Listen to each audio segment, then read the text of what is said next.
So what are the lessons we can learn as we navigate our own treacherous waters in our own time from the Memphis Massacre? Well, this is what we hope we will figure out together as we continue to study the Memphis Massacre together. During the Memories of a Massacre, Memphis in 1866 project, we will have a series of discussions and lectures, all leading up to the symposium in May. So stay tuned for that. Dr. O'Donovan has flyers that are being passed out now. Stay tuned and stay updated for all the teachings, the lectures, the talks that we are going to do under this project. However, though, it is Black History Month. During Black History Month, there's always a lot of talk about what we can do to work together to solve the issues that face us. Well, one of the ways that I think it starts is with a recovery of Black truth. And as much as it's disregarded, we must recover it. And then dare I say, believe it. In short, Black truth matters. So I leave us with some questions to wrestle with as we continue our day. What would it look like today if Black truth was taken seriously by society? What would it look like if we actually believe the folk who tell us time and time again about being harassed, about being beaten, about being set up? What would it look like for you, for your friends who constantly tell you time and time again over different times, different friends, different spaces, different situations, the same story?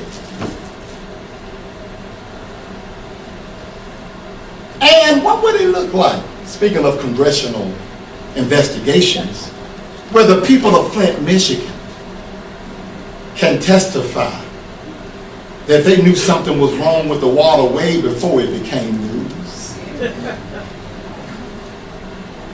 Indeed, what would it look like if Black truth mattered? Thank you.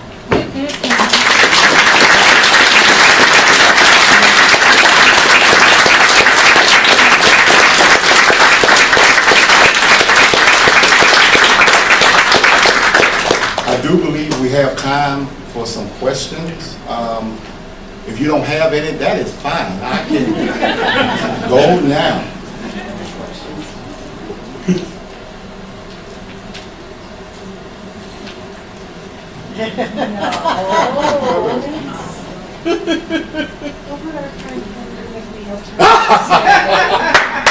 Well, you know I tried to find, oh God.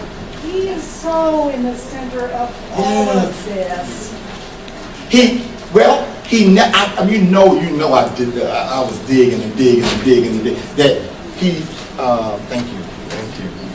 Lisa Jones Johnson, ladies and gentlemen. The woman who calls me for French fries. I tried to find where Turner directly spoke of the massacre, and I did not find where he just talked about Memphis and the massacre. And maybe that was because he was dealing with his own one. In 1860, in Alabama, he talks about a massacre that happened to one of the AME preachers that started a little, not on the size of Memphis maybe, but a massacre that he wrote and writes about, and just as egregious as the Memphis massacre. Some of the same stuff, same type of sentiment, same type of saying, same preachments, and all of that was in Alabama. You know, later on, New Orleans will erupt, and white supremacy will raise its head down there, and all over the South. So going by his Alabama testimony, he would talk about being firm, standing up for your truth, sharing, being banded together, and knowing that the battle is nowhere near being won. Even though he would operate, celebrating the end of the Civil War, celebrating the 13th, the 14th, and eventually the 15th Amendment, but knowing on the ground that there was massive resistance. Massive, and I don't think we really talk about that a lot. Talk about the massive resistance to freedom and to ultimate liberation. It was just unparalleled. Yes, Ms. What effect do you think it has that the conversation revolves around what happened below the Right. Mason-Dixon line, and not the burnings in New York City of the schools for Africans and all those other atrocities? No, I mean, I can just address, I guess, the contextual reasoning is that we are focusing in, of course, on the Memphis Massacre of 1866, but you're absolutely right. It was massacres all over the place, and it was just atrocities happening all over.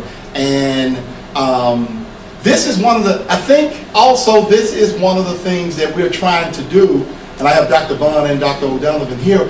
This is the beginning of this recovery of the Reconstruction period too. The whole Reconstruction needs to, that period needs to be re-examined. And we invite all of you to come into, there are plenty of documents that's hiding in plain sight that we just have to blow the dust off and get to, looking at and digging, because those stories, these testimonies, this black truth just have not been shared or not been told. So you're absolutely right, though. We're not lifting this up and discounting the others. We're just lifting this up because we can only do one particular thing maybe at one given time. But you're absolutely right. Dr. Johnson, my question is, had the massacre of 1866 been dealt with adequately by the criminal justice system, do you think that perhaps it would not have been so easy for the Klan to have been born so thoroughly in this geographical area? Isn't that something? They're right. First part of your question about law enforcement, and the law enforcement was corrupt. So it was like one of Holtzclaw's victims. Who do you call the police on? The police. So yeah, and that's why the federal government had to come. And the positive, as Ash talks about in his book, is the positives are the reconstruction measures and all of that.